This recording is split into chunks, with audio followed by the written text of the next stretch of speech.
It's time for Media Meltdowns, and ex-MSNBC host Joy Reid has been busy boasting about her biggest achievements, and that is being a DEI pick. As many times as I have been called DEI or an affirmative action baby and all that, you know what I never get? Mad. Because I actually am very much in favor of DEI. I don't take that as an insult because I understand that that means that I'm just damn excellent and innovative. And yeah, I am DEI. I'm bringing diversity, and that's bringing something great. You're not insulting me. If you say, oh, you're an affirmative action person that got into Harvard, I'm like, yeah, I got into Harvard with affirmative action, and Yale, and Brown, and also, Vassar, and the University of Denver. Oh my God. She looks a bit crazy every time I watch that. It's really not a great sell for all those on the left still insisting that DEI is a good thing. In fact, this is possibly proving the point of exactly what is wrong about DEI. But isn't it interesting just how much the left bangs on about DEI, and yet they are often offended when DEI hires are called out for what they are, like when Donald Trump was asked if Kamala Harris was a DEI hire. Some of your own supporters, including Republicans on Capitol Hill, have labeled Vice President Kamala Harris, who is the first Black and Asian American woman to serve as vice president and be on a major party ticket, as a DEI hire. Is that acceptable language to you? And will you tell those Republicans and those supporters to stop it? How do you define DEI? Go ahead. How do you define diversity, equity, inclusion? Okay, yeah, go ahead. Is that what your definition? That is give me a literally definition the words then. Would you give me a definition DEI. of that? Give me a definition. Sir, of I'm that. asking you a question. No.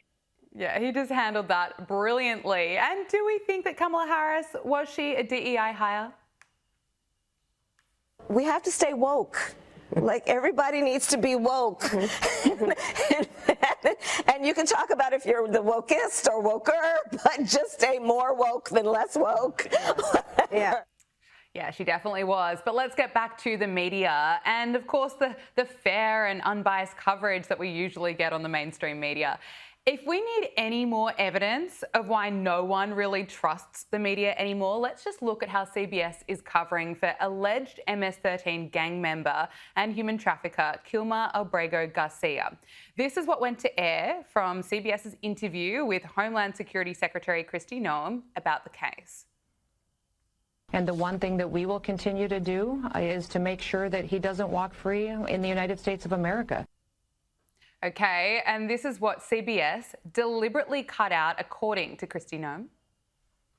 This individual was a known human smuggler, a MS-13 gang member, an individual who was a wife beater, and someone who was so perverted that he solicited nude photos from minors, and even his fellow human traffickers told him to knock it off. He was so sick in what he was doing and how he was treating small children. So he needs to never be in the United States of America, and our administration is making sure we're doing all that we can to bring him to justice.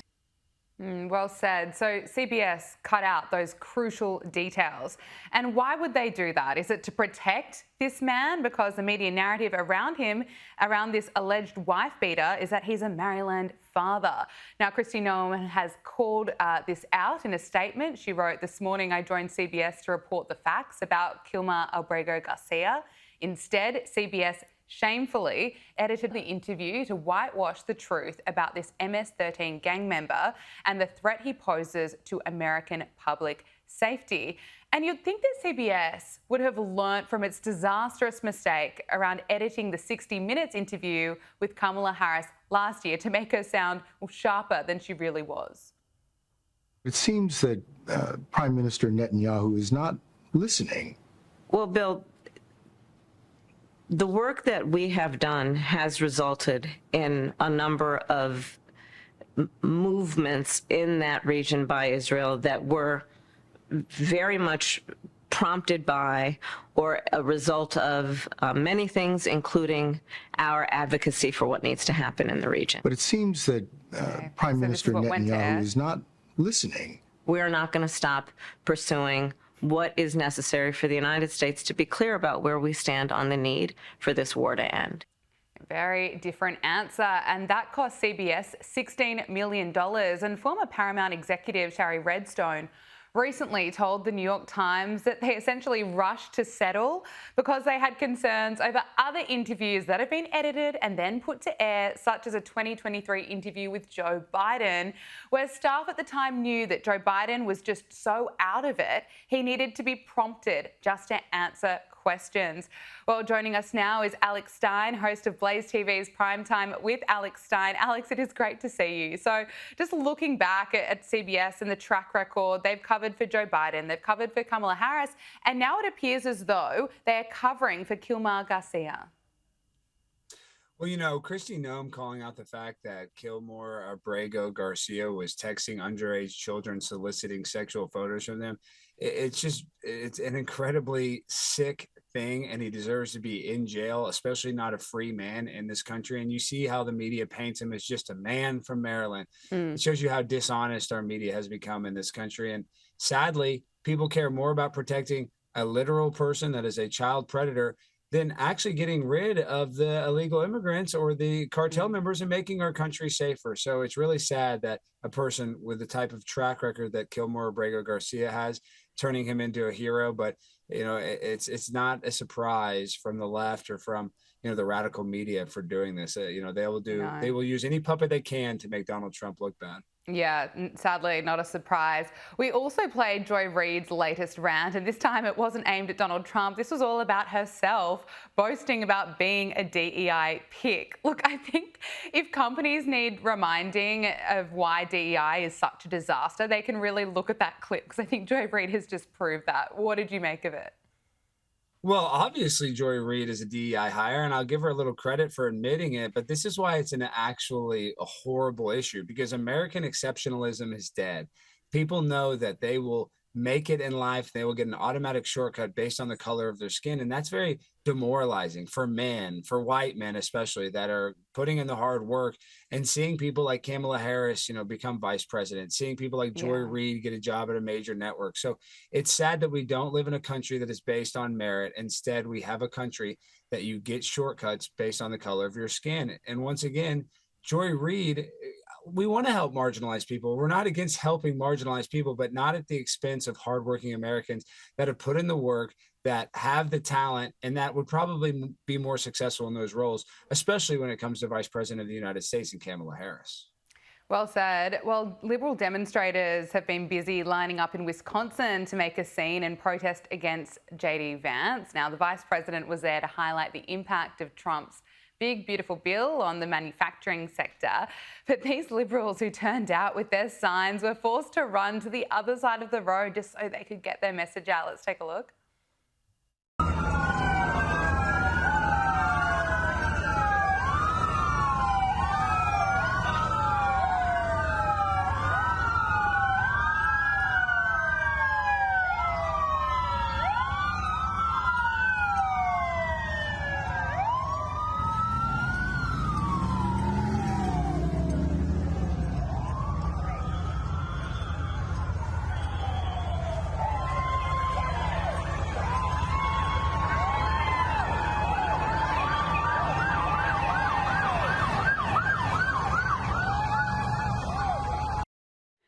Alex, some of them are struggling to make it there. What's your reaction? Well, I mean, JD Vance, he pulled a very crafty maneuver by going on the other side of the street, but it looks like he is the front runner for the nominee in 2028. So he might as well just get used to the crazy protesters. I mean, I go to these protests all the time, and you see all those Ukraine flags and pride flags. There's nothing to be scared of, Vice President Vance. You can just go by them. You can wave. You know, a lot of them don't have enough testosterone to even be threatening whatsoever. They literally just pumped up with so much estrogen. I don't even know how they're alive, to be honest, a lot of the times when I'm at these protests. So, with all due respect, Vice President, great move, but you don't need to be scared of these soy boys. They can't hurt you. I promise you that. Yeah, it's just hilarious watching them run with their signs. It's just ridiculous. And I'm sure these are the type of people who were, you know, rushing out the door to go and get the COVID vaccine and still running to get their boosters and yelling at you for not wearing a mask properly. But it's interesting because Donald Trump is now demanding that drug companies make their data on the effectiveness of the COVID-19 vaccines available to the public, saying that the debate over whether the jab actually saved lives has ripped apart the US Centers for Disease Control and Prevention. He wrote, "It's very important that the drug companies justify the success of various COVID drugs. Many people think that they are a miracle that saved millions of lives. Others disagree, with CDC being ripped apart over this question. I want the answer and I want it now. I've been shown information from Pfizer and others that is extraordinary, but they never seem to show those results to the public. Why not?" And he went on to say, "I hope that Operation Warp Speed was as brilliant as many say that it was. If not, we all want to know about it and why. Thank you for your attention to this very important matter." Look, let's just take a look at how CNN covered the vaccine rollout. We do have some breaking news. Drug maker Pfizer just announcing the results of its vaccine trial for adolescents. It says its coronavirus shot was 100% effective at preventing infection and sickness among 12 to 15-year-olds. This could be a major game changer for reopening schools across America. 100%. So that was back in 2021. It's interesting hearing this message from Donald Trump, though. He rarely speaks about the pandemic. And a recent Kaiser Family Foundation poll found only 30% of Republicans view the COVID jab as safe. Of course, 87% of Democrats believe that it is. Alex, what are your thoughts on what the president has had to say? Well, I'm excited because Donald Trump, he was the architect of Operation Warp Speed. And if we're just calling balls and strikes, obviously the vaccine was not as dangerous as a conspiracy theorist said, but it was also not as safe as the mainstream media said. So we need this information to find out where in the middle that this COVID vaccine falls, because listen, probably a lot of people did get protection from it, but also a lot of young people got myocarditis. So we need to know how effective this vaccine that had no long-term testing was on the American people and the people of the world for that matter. And if you look at how this vaccine got approved, it was through emergency use authorization. And the only way they were able to get that is if they didn't have any other remedies for COVID. So it basically, it 86 any other remedies, and it made it so Big Pharma could make endless amounts of money by giving us a free vaccine that may have helped or it may not have helped. And right now we're at an inflection point where we can figure out what the truth was behind it. So I love this from Donald Trump. I think that Donald Trump can actually fix his legacy if he can kind of find out, what were we really taking? Was it really as effective? And did people get hurt? Obviously some, but did as many people get hurt as a conspiracy theorist said? No way. Look, I want to talk to you about what happened in Minneapolis. Families, no doubt, still feeling the heartbreak after this insane trans shooter killed 3 children and left more than a dozen injured at a Catholic school. And it doesn't get any more horrific than that. The media's coverage has been pretty awful. We've heard from Jen Psaki, who was quick to worry about the narrative around trans people and leaped to their defence. Other outlets have been focusing on getting the shooter's pronouns right. Others have dismissed the thoughts and prayers coming from leaders and dismissing the power of prayer at a time like this. And then you've also heard from people like Rosie O'Donnell declaring that the shooter was a MAGA person. Listen to this. What do you know? Was a white guy, Republican, MAGA person. What do you know? Rosie O'Donnell has apologised and admitted that she got it wrong. But as we know, of course, the shooter had a manifesto, had written about killing Donald Trump. He's written anti-Semitic comments before. I mean, hearing messages like this at a time of such tragedy, I just think it's pretty sick. I agree. I mean, it is incredibly sick. And if you look at Rosie O'Donnell's face, it looks like she has a couple sicknesses going on. But, in reality, when you look at this horrible tragedy, I hate that it gets politicized on both sides. I would say that the Democrats are probably using it much more as a political tool to try to stop, gun violence by taking away our guns. And the right, people are going after the fact that this person was mentally ill and probably had gender dysphoria and was seriously confused. And, I think the argument is how much responsibility is put upon their parents. But at the same time, Robert or Robin Westman, whatever the media wants to call him, was an adult. So I don't know how much responsibility falls on his parents, but I do know that this was a mentally ill person that was probably on a lot of psychotropic drugs. And that's, I think, the issue that comes down to this is we have so many people that are on antidepressants that are unnecessarily prescribed or prescribed the wrong medication for that matter. Sure. And it just increases the idea of suicide and things like this are going to be much more prevalent in a society that's constantly over medicated. Moving on, Alex, I want to talk to you about 2028. The Hill has released the top GOP contenders to succeed Donald Trump for president, and they include, of course, Vice President JD Vance, probably the most obvious choice. They've also included Donald Trump Jr., Senator Tom Cotton, Ted Cruz, Marco Rubio, Ron DeSantis, Josh Hawley, Marjorie Taylor Greene, and Tim Scott. What do you make of this and the assessment of these names? You know, honestly, of all those names, I didn't hear Steve Bannon. I think Steve Bannon is kind of the dark horse candidate. Now, I don't know if he can necessarily win the race, but I feel like that he's kind of the dark horse that the people don't want. So I don't know. When it comes to anybody after Donald Trump, it's going to be a fall off. I just hope that fall off is not very steep. And it looks like JD Vance is definitely the front runner. I mean, he's in a captain seat. He gets to kind of decide whether he gets to decide on what he wants to do, and I think he wants to run for president. So I believe that every other contender is going to have a really uphill battle when it comes to trying to defeat JD Vance. Finally, a rising Democrat star, Maryland Governor Wes Moore, has been facing questions about his military awards, and he, of course, incorrectly claimed in 2006 in this application for a White House fellowship that he was awarded a Bronze Star. Now, he sat down for an interview with ABC, and that interview can only be described as a train wreck. Take a look. Claiming you had a Bronze Star in 2006 when you were applying for a job. Why did you do that? Well, I think I'm deeply proud of my service to this country. And I know my soldiers that I serve with are deeply proud. And the veteran community is as well. And I think it's pretty common knowledge or common belief that when your commanding officers and your superior officers tell you, listen, we put you in and we've gone through everything, so as you're going through your application, include it. I included it, and I didn't think about it.